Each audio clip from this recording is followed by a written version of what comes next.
Hello everyone, welcome to the class number 34 of the chapter Programming Using C। तो आज हम पढ़ेंगे और एक तरह के टॉपिक के बारे में जिस टॉपिक का नाम है एल्स इफ लैडर। तो एल्स इफ लैडर क्या है, इसको हम हमारे प्रोग्राम में कब और क्यों यूज करते हैं, आज हम डिस्कस करेंगे इसके बारे में। तो इसके बारे में डिस्कस करने से पहले इसको आसानी से हम कैसे समझ सकें, इसके लिए पहले एक एग्जांपल लेंगे ताकि हमें समझने में आसानी हो। ओके, तो जैसे कि लास्ट कुछ क्लासेस में हमने एक एग्जांपल किया था सी प्रोग्राम का कि write a C program to find the smallest number between two numbers. दो नंबर्स हमें यूजर से इनपुट लेने हैं, उन दो नंबर्स में से कौन सा स्मॉलेस्ट नंबर है उसको फाइंड करने के लिए हमने एक प्रोग्राम किया था। ओके, तो सपोज दो नंबर यूजर से हमने इनपुट लिया, एक है n1 और एक नंबर है n2। तो यहाँ पे क्या क्या सिचुएशन आ सकते हैं। फर्स्ट सिचुएशन है n1 स्मॉल हो सकता है, सेकेंड सिचुएशन है n2 स्मॉल हो सकता है, या फिर थर्ड सिचुएशन है n1 और n2 का वैल्यू इक्वल भी हो सकता है। ओके, तो तीन सिचुएशंस यहाँ पे आ सकते हैं, तीन ऑप्शंस यहाँ पे जनरेट हो सकते हैं n1 और n2 के वैल्यू को लेके। ओके, तो यहाँ पे अगर हम इफ एल्स स्टेटमेंट को यूज करेंगे तो इफ एल्स स्टेटमेंट में हम कंडीशन कितना बार प्रोवाइड कर सकते हैं, एक बार ही कंडीशन प्रोवाइड कर सकते हैं, पर यहाँ पे हमें मोर than one time condition provide करना पड़ेगा। तो अगर हम हमारे प्रोग्राम में जिस तरह के इफ स्टेटमेंट को यूज करके मोर देन वन कंडीशंस प्रोवाइड कर सकते हैं और हमारे प्रोग्राम को एग्जीक्यूशन के वक्त प्रोग्राम का एग्जीक्यूशन कंट्रोल कर सकते हैं, उस तरह के स्टेटमेंट को हम बोलते हैं एल्स इफ लैडर। ओके, तो जैसे कि अगर मैं सिर्फ यहाँ पे इफ एल्स स्टेटमेंट को यूज करता तो इफ में एक कंडीशन देता, अगर वो कंडीशन सही है तो उसके अंदर जो ब्लॉक ऑफ स्टेटमेंट है वो एग्जीक्यूट होता, और एल्स में और एक ब्लॉक ऑफ स्टेटमेंट एग्जीक्यूट होता। मतलब यहाँ पे दो ऑप्शन ही जनरेट किए कर पाते हम, मतलब n1 को स्मॉल दिखा पाते या फिर n2 को स्मॉल दिखा पाते। ये थर्ड ऑप्शंस को हम दिखा ही नहीं पाते अगर हम इफ एल्स स्टेटमेंट को यूज करते हैं तो यहाँ पे मोर देन वन कंडीशंस प्रोवाइड करके मल्टीपल नंबर ऑफ ऑप्शंस को हमारे प्रोग्राम में जनरेट करने के लिए या फिर मल्टीपल नंबर ऑफ ऑप्शंस को हमारे प्रोग्राम में ऑपरेट करने के लिए हम यूज करते हैं जिस तरह के इफ स्टेटमेंट को, उस तरह के इफ स्टेटमेंट को हम बोलते हैं एल्स इफ लैडर। ओके, समझ आ गया। तो इसको हम करते कैसे हैं, जैसे कि मैंने यहाँ पे इफ ब्लॉक यूज करके यहाँ पे मैंने एक कंडीशन दिया, अगर ये कंडीशन सही है तो उसके अंदर जो ब्लॉक ऑफ स्टेटमेंट है वो एग्जीक्यूट होगा। अगर कंडीशन फॉल्स होता है तो यहाँ पे सपोज मैंने कंडीशन दिया if n1 less than n2, तो अगर n1 का वैल्यू स्मॉल है तो प्रिंट कर देगा n1 स्मॉलेस्ट है। पर अगर n1 स्मॉल नहीं है तो आएगा उसके एल्स ब्लॉक के पास, वहां पे हम यूज करेंगे और एक इफ स्टेटमेंट को, और वहां पे हम देंगे फिर और एक कंडीशन। वहां पे मैंने कंडीशन दिया suppose if n2 less than n1, तो अगर n2 स्मॉल है तो प्रिंट कर देगा n1, और अगर प्रिंट कर देगा n2, और अगर n2 भी स्मॉल नहीं है, n1 भी स्मॉल नहीं है, इसका मतलब क्या है कि n1 और n2 का वैल्यू इक्वल है, तो उसको प्रिंट करेंगे एल्स ब्लॉक में। ओके, और वहां पे वो प्रिंट करेगा n1 इक्वल्स टू n2। तो यहाँ पे हमने क्या किया, दो कंडीशंस यूज किए, एक कंडीशन हमने यूज किया इफ ब्लॉक के अंदर और एक कंडीशन हमने यूज किया एल्स इफ लैडर ब्लॉक के अंदर।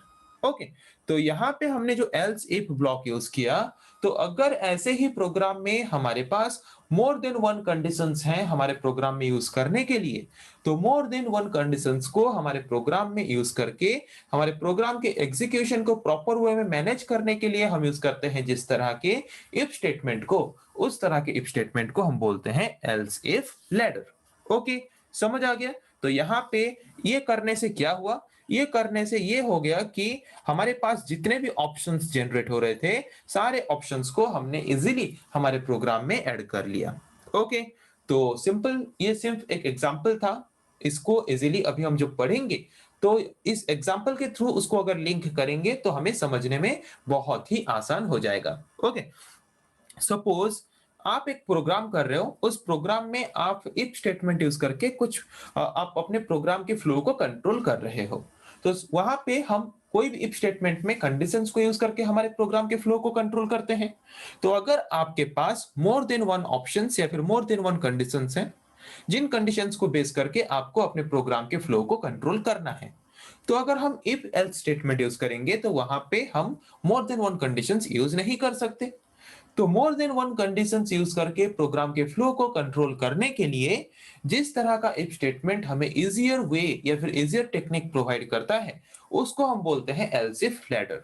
ओके, जिसके द्वारा कि हम मल्टीपल नंबर ऑफ कंडीशंस हमारे प्रोग्राम में प्रोवाइड करके हमारे प्रोग्राम के फ्लो को इजीली कंट्रोल कर पाते हैं। ओके, जैसे कि हमने थोड़ी देर पहले ही एक एग्जांपल लिया, जिस एग्जांपल में कि हमने ये चेक किया कि n1 और n2 दो वैल्यू यूजर इनपुट करेगा, उनमें से कौन सा नंबर स्मॉलेस्ट नंबर है। तो वहां पे तीन ऑप्शंस आ रहे थे, तीन सिचुएशंस आ रहे थे। तो तीनों सिचुएशन को रिप्रेजेंट करने के लिए एटलीस्ट हमें हमारे प्रोग्राम में दो बार कंडीशंस यूज करने पड़ेंगे। तो यहाँ पे हमें मोर than one time conditions use करना पड़ रहा है। तो अगर मोर देन वन टाइम कंडीशन हमें यूज करना पड़ता है तो उसके लिए हम जिस तरह के इफ स्टेटमेंट को यूज करेंगे, उस तरह के इफ स्टेटमेंट को हम बोलेंगे एल्स इफ लैडर। ओके, तो ये काम कैसे करता है? जैसे कि फर्स्ट हम यूज करेंगे इफ स्टेटमेंट। इफ स्टेटमेंट के अंदर हम देंगे कुछ कंडीशंस। अगर वो कंडीशन सही है तो उसके अंदर जो ब्लॉक ऑफ स्टेटमेंट है वो एग्जीक्यूट होगा। ओके, अगर मैं यहाँ पे कंडीशन देता हूं if n1 less than n2, तो n1 अगर स्मॉल है तो प्रिंट कर देगा n1 इट्स द स्मॉलेस्ट। पर अगर ये कंडीशन फॉल्स होता है तो ये ब्लॉक ऑफ स्टेटमेंट को वो एग्जीक्यूट ना करके स्किप कर देगा, और स्किप करके उसके एल्स ब्लॉक के पास चला आएगा। और उसके एल्स ब्लॉक के साथ हम यूज करेंगे और एक इफ स्टेटमेंट को, और वहां पे हम देंगे और एक condition n2 less than n1। तो ये कंडीशन अगर ट्रू है तो इस इफ स्टेटमेंट के अंदर जो ब्लॉक है उस ब्लॉक ऑफ स्टेटमेंट को एग्जीक्यूट करेगा। वहां पे हम लिखेंगे n2 is the smallest. Okay, पर अगर ये कंडीशन भी गलत हो जाता है, मतलब n1 स्मॉल नहीं है कि n2 भी स्मॉल नहीं है, तो इस ब्लॉक ऑफ स्टेटमेंट को भी एग्जीक्यूट नहीं करेगा। तो उसके बाद और सिचुएशन बचता क्या है कि अगर n1 स्मॉल नहीं है या फिर n2 स्मॉल नहीं है तो इसका मतलब n1 n2 इक्वल है। ओके, तो एल्स ब्लॉक में हम रख देंगे n1 is equals to n2। तीनों सिचुएशंस को हमने रिप्रेजेंट कर लिया। तो तीनों सिचुएशंस को रिप्रेजेंट करने के लिए हमने यूज किया यहाँ पे एल्स इफ लेटर को। ओके, तो वही बोला है कि प्रोग्राम में अगर हमारे पास more than one conditions available हैं, जिन कंडीशंस को बेस करके कि हम हमारे प्रोग्राम के फ्लो को कंट्रोल करेंगे, तो वहां पे मोर देन वन कंडीशंस को यूज करके हमारे प्रोग्राम के फ्लो को कंट्रोल करने के लिए हम जिस तरह के इफ स्टेटमेंट को यूज करते हैं, उस तरह के इफ स्टेटमेंट को हम बोलते हैं एल्स इफ लैडर। ओके, तो एल्स इफ लैडर में हम क्या क्या यूज करते हैं? एक इफ स्टेटमेंट यूज करते हैं, एक एल्स ब्लॉक यूज करते हैं, और एल्स इफ हम जरूरत के हिसाब से जितना कंडीशन हमें हमारे प्रोग्राम के अंदर चाहिए उतना बार हम यूज कर सकते हैं एल्स इफ को। इफ स्टेटमेंट इफ ब्लॉक एक बार रहेगा, एल्स ब्लॉक एक बार रहेगा, और else if ladder means what? Else if ladder means any much how much time, मतलब हम जितना बार चाहें, जितना चाहे उतना बार हम एल्स इफ लैडर को यूज कर सकते हैं, एल्स इफ ब्लॉक को यूज कर सकते हैं। ओके, जितना कंडीशंस हम चाहें उतना कंडीशंस प्रोवाइड करके हम हमारे प्रोग्राम के फ्लो को कंट्रोल कर सकते हैं। किसमें? एल्स इफ लैडर में।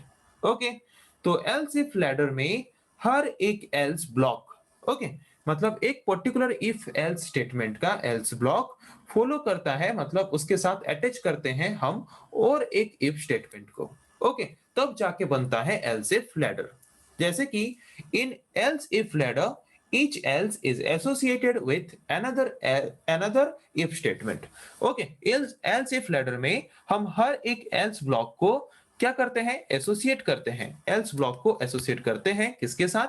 if स्टेटमेंट के साथ और एक if स्टेटमेंट के साथ। जैसे कि हमने यहाँ पे किया कि एक if स्टेटमेंट के else ब्लॉक के साथ हमने अटैच किया और एक if स्टेटमेंट को, तब जाके ये बना else if ladder।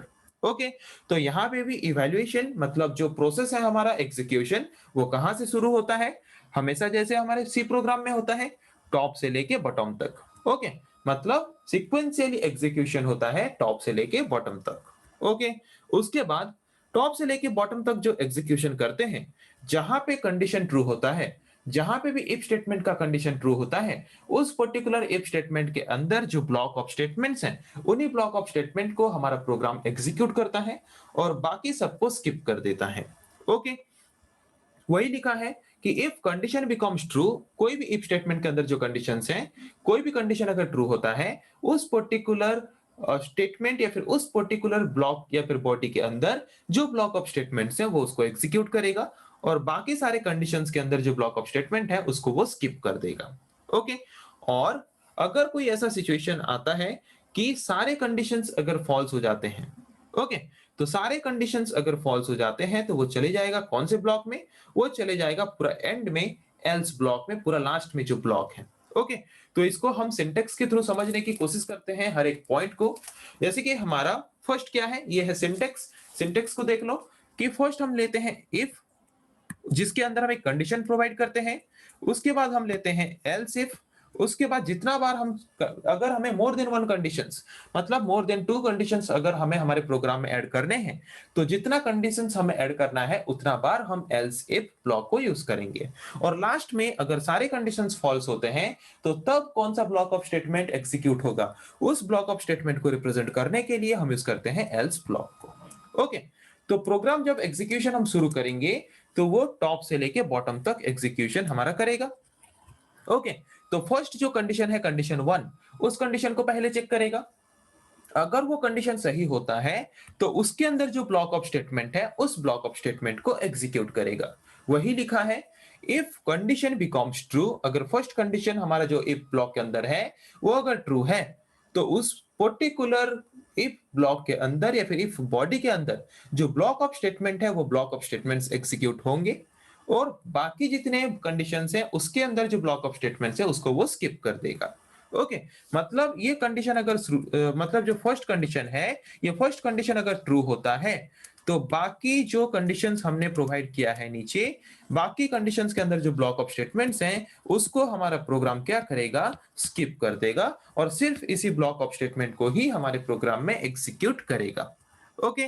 बट अगर ये फर्स्ट कंडीशन फॉल्स हो जाता है तो वो नीचे आएगा नेक्स्ट कंडीशन के पास, नेक्स्ट कंडीशन को चेक करेगा और फर्स्ट कंडीशन के ब्लॉक ऑफ स्टेटमेंट को वो स्किप कर देगा। ओके। वही लिखा है if the condition becomes false then it will check for next condition in a sequential manner। अगर हमारा फर्स्ट कंडीशन जो है, फर्स्ट कंडीशन अगर फॉल्स हो जाता है तो सिक्वेंशियली उसके बाद नेक्स्ट कंडीशन हमने जो दिया है वो नेक्स्ट कंडीशन को चेक करेगा, और नेक्स्ट कंडीशन अगर सही होता है तो नेक्स्ट कंडीशन के ब्लॉक ऑफ स्टेटमेंट को वो एग्जीक्यूट करेगा और बाकी सारे ब्लॉक ऑफ स्टेटमेंट्स को वो स्किप कर देगा। ओके। तो ये कब तक चलता रहेगा? जब तक हमारा कंडीशन सही नहीं होता। कोई एक पर्टिकुलर कंडीशन अगर सही हो जाता है तो वो बाकी सारे ब्लॉक को क्या करेगा, बाकी सारे कंडीशंस के ब्लॉक को ऑटोमेटिकली स्किप कर देगा और एल्स इफ लैडर के बाहर जो ब्लॉक ऑफ स्टेटमेंट्स हैं उसके पास चला आएगा और उन स्टेटमेंट्स को एग्जीक्यूट करना शुरू करेगा। ओके, समझ आ गया? तो वही बोला है it repeats until all conditions are checked और a true condition is found. जब तक सारा कंडीशन चेक नहीं हो जाता या फिर जब तक हमें ट्रू कंडीशंस, मतलब जो कंडीशन सही है वो कंडीशन जब तक हमें नहीं मिल जाता तब तक हमारा ये प्रोसेस चलता रहेगा। जब सही कंडीशन मिल जाएगा उसके अंदर जो ब्लॉक ऑफ स्टेटमेंट है हमारा प्रोग्राम उसी ब्लॉक ऑफ स्टेटमेंट को एग्जीक्यूट करेगा। ओके।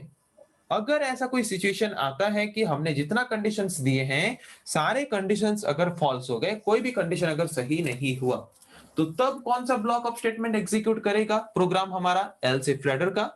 एल्स ब्लॉक के अंदर, पूरा लास्ट में एल्स ब्लॉक के अंदर हमने जो ब्लॉक ऑफ स्टेटमेंट रखा है उस ब्लॉक ऑफ स्टेटमेंट को एग्जीक्यूट करेगा हमारा प्रोग्राम। कब? जब सारे कंडीशंस हमारे एल्स इफ लैडर में हमने जो प्रोवाइड किए हैं अगर गलत हो जाते हैं तब वो एग्जीक्यूट करेगा एल्स ब्लॉक के अंदर जो स्टेटमेंट्स हैं उनको। वही लिखा है if all conditions available in else if ladder evaluated to false then default else block will be executed. Default last में जो एल्स ब्लॉक है उस एल्स ब्लॉक के अंदर जो स्टेटमेंट्स हैं उस स्टेटमेंट को एग्जीक्यूट करेगा हमारा प्रोग्राम। समझ आ गया? तो इसको हम अभी फ्लो डायग्राम के थ्रू समझने की कोशिश करते हैं। फर्स्ट हमने यूज किया एक इफ स्टेटमेंट, उसमें कंडीशन दिया, वो कंडीशन अगर ट्रू है तो उस पर्टिकुलर इफ स्टेटमेंट के अंदर जो ब्लॉक ऑफ स्टेटमेंट है वो ब्लॉक ऑफ स्टेटमेंट एग्जीक्यूट होगा, और वो ब्लॉक ऑफ स्टेटमेंट एग्जीक्यूट होने के बाद बाकी जो भी कंडीशंस हमने प्रोवाइड किए हैं उन कंडीशंस के अंदर जो ब्लॉक ऑफ स्टेटमेंट है वो उसको स्किप कर देगा और स्किप करके सीधा एल्स इफ लैडर के बाहर चला आएगा, और एल्स इफ लैडर के बाहर चले आने के बाद उसके बाद जो नेक्स्ट स्टेटमेंट्स हैं उनको एग्जीक्यूट करने चला जाएगा। ओके। पर अगर हमारा फर्स्ट इफ ब्लॉक का कंडीशन गलत होता है तो उसके बाद वो आएगा दूसरे कंडीशन के पास। दूसरा कंडीशन अगर ट्रू है तो दूसरे कंडीशन के अंदर जो ब्लॉक ऑफ स्टेटमेंट है उसको एग्जीक्यूट करेगा और एल्स इफ लेटर के अंदर बाकी जो ब्लॉक ऑफ स्टेटमेंट्स है उनको स्किप कर देगा और उस पर्टिकुलर ब्लॉक ऑफ स्टेटमेंट को एग्जीक्यूट करने के बाद फिर चलाएगा हमारे एल्स इफ लेटर के बाहर जो स्टेटमेंट्स है उनको एग्जीक्यूट करने। ओके, तो अगर आप जितने कंडीशंस दिए हो ऐसे सारे कंडीशंस को वो चेक करेगा। सारे कंडीशंस को चेक करने के बाद अगर कोई भी कंडीशन सही नहीं होता, सारे कंडीशंस अगर गलत हो जाते हैं, तो वो कौन से ब्लॉक को एग्जीक्यूट करेगा? डिफॉल्ट एल्स ब्लॉक हमारा जो है लास्ट में, उस डिफॉल्ट एल्स ब्लॉक के अंदर जो ब्लॉक ऑफ स्टेटमेंट है, उस ब्लॉक ऑफ स्टेटमेंट को एग्जीक्यूट करेगा हमारा प्रोग्राम। ओके, उसको एग्जीक्यूट करने के बाद वो एल्स इफ लेटर के बाहर चला आएगा और उसके बाद जो स्टेटमेंट्स हैं उनको एग्जीक्यूट करना शुरू करेगा। ये है हमारा एल्स इफ लेटर। समझ आ गया? तो इसको एग्जांपल के थ्रू अभी समझने की कोशिश करते हैं। तो फर्स्ट हम लेते हैं header files has include stdio.h conio.h, दो हेडर फाइल्स हमने यहाँ पे लिंक किया हमारे प्रोग्राम के साथ। उसके बाद हमने लिया मेन फंक्शन।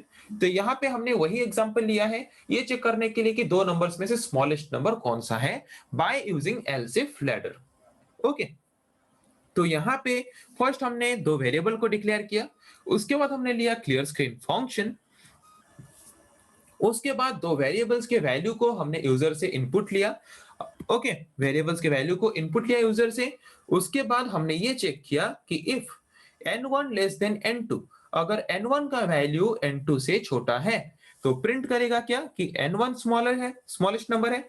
अगर ये कंडीशन गलत हो जाता है तो उसके एल्स ब्लॉक के पास चला आएगा और उसके बाद एल्स ब्लॉक के साथ हमने यूज किया है और एक इफ स्टेटमेंट को, वहां पे हमने दिया और एक कंडीशन कि if n2 less than n1, अगर n2 छोटा हो जाता है n1 से तो क्या प्रिंट करेगा कि n1 स्मॉलेस्ट नंबर है। और अगर दोनों ही कंडीशंस गलत हो जाते हैं, अगर n1 भी स्मॉलेस्ट नहीं है n2 भी स्मॉलेस्ट नहीं है, इसका मतलब क्या है n1 और n2 दोनों सेम है। तो उसके बाद हम आ जाएंगे डिफॉल्ट एल्स ब्लॉक के पास और उसके ब्लॉक के अंदर हमने जो ब्लॉक ऑफ स्टेटमेंट को रखा है उसी ब्लॉक ऑफ स्टेटमेंट को हमारा प्रोग्राम एग्जीक्यूट करेगा और प्रिंट करेगा कि n1 is same as n2। Okay, तो यहाँ पे हमने यूज किया एल्स इफ लेटर को, जहां पे हमने एक इफ स्टेटमेंट, एक एल्स ब्लॉक और एक एल्स इफ लेटर को यूज किया हमने यहाँ पे। ओके, तो यहाँ पे आउटपुट हमारा क्या आएगा? Enter the value of n1, n1 का वैल्यू इनपुट हमने किया। Enter the value of n2, n2 का वैल्यू हमने इनपुट किया। तो यहाँ पे फर्स्ट कंडीशन चेक करेगा if n1 less than n2, n1 less than n2 check करेगा। तो ये कंडीशन ट्रू है। अगर ये कंडीशन ट्रू है, ये n1 less than n2 check करेगा। अगर ये कंडीशन ट्रू है तो उसके अंदर जो ब्लॉक ऑफ स्टेटमेंट है उसको वो एग्जीक्यूट करेगा और वही आउटपुट के हिसाब से हमें दिखाएगा। तो कंडीशन तो सही है, तो क्या प्रिंट करेगा? n1 is the smallest number. पर अगर हम यहाँ पे n1 का वैल्यू 15 लेते और n2 का वैल्यू 12 लेते तो क्या होता? यहाँ पे पहले चेक करता 15 लेस देन 12, तो ये कंडीशन क्या है? फॉल्स है। तो अगर कंडीशन फॉल्स होता तो जंप करके आ जाता एल्स ब्लॉक के पास और एल्स ब्लॉक के साथ हमने यूज किया है और एक इफ स्टेटमेंट को, वहां पे हमने और एक कंडीशन दिया। तो वहां पे फिर चेक करता n2 मतलब 12 लेस देन 15, तो ये कंडीशन सही है। तो ये कंडीशन अगर सही है तो इस पर्टिकुलर इफ स्टेटमेंट के अंदर जो ब्लॉक ऑफ स्टेटमेंट है वो उसको एग्जीक्यूट करेगा और प्रिंट करता कि n2 is the smallest number. Okay, तो ये था हमारा दूसरा सिचुएशन। थर्ड सिचुएशन, अगर हम n1 और n2 दोनों का वैल्यू ही 15 लेते हैं तो तब क्या सिचुएशन होगा कि पहले चेक करेगा if n1 less than n2, 15 less than 15, false. तो जंप करके आ जाएगा एल्स ब्लॉक के पास। उसके बाद हमने यूज किया है और एक इफ स्टेटमेंट को, वहां पे फिर से चेक करेगा 15 लेस देन 15, तो वहां पे भी कंडीशन फॉल्स हो जाता है। तो अगर दोनों बार हमने कंडीशन दिया, दोनों बार अगर कंडीशन फॉल्स है तो डिफॉल्ट एल्स ब्लॉक के पास जंप करके आ जाएगा और डिफॉल्ट एल्स ब्लॉक के अंदर जो ब्लॉक ऑफ स्टेटमेंट है उसको एग्जीक्यूट करेगा। तो वहां पे हमने क्या स्टेटमेंट रखा है कि अगर n1 छोटा नहीं है कि n2 भी छोटा नहीं है, इसका मतलब वो प्रिंट करेगा क्या? n1 is same as n2। तो समझ आ गया तीनों सिचुएशंस, तीनों केसेस।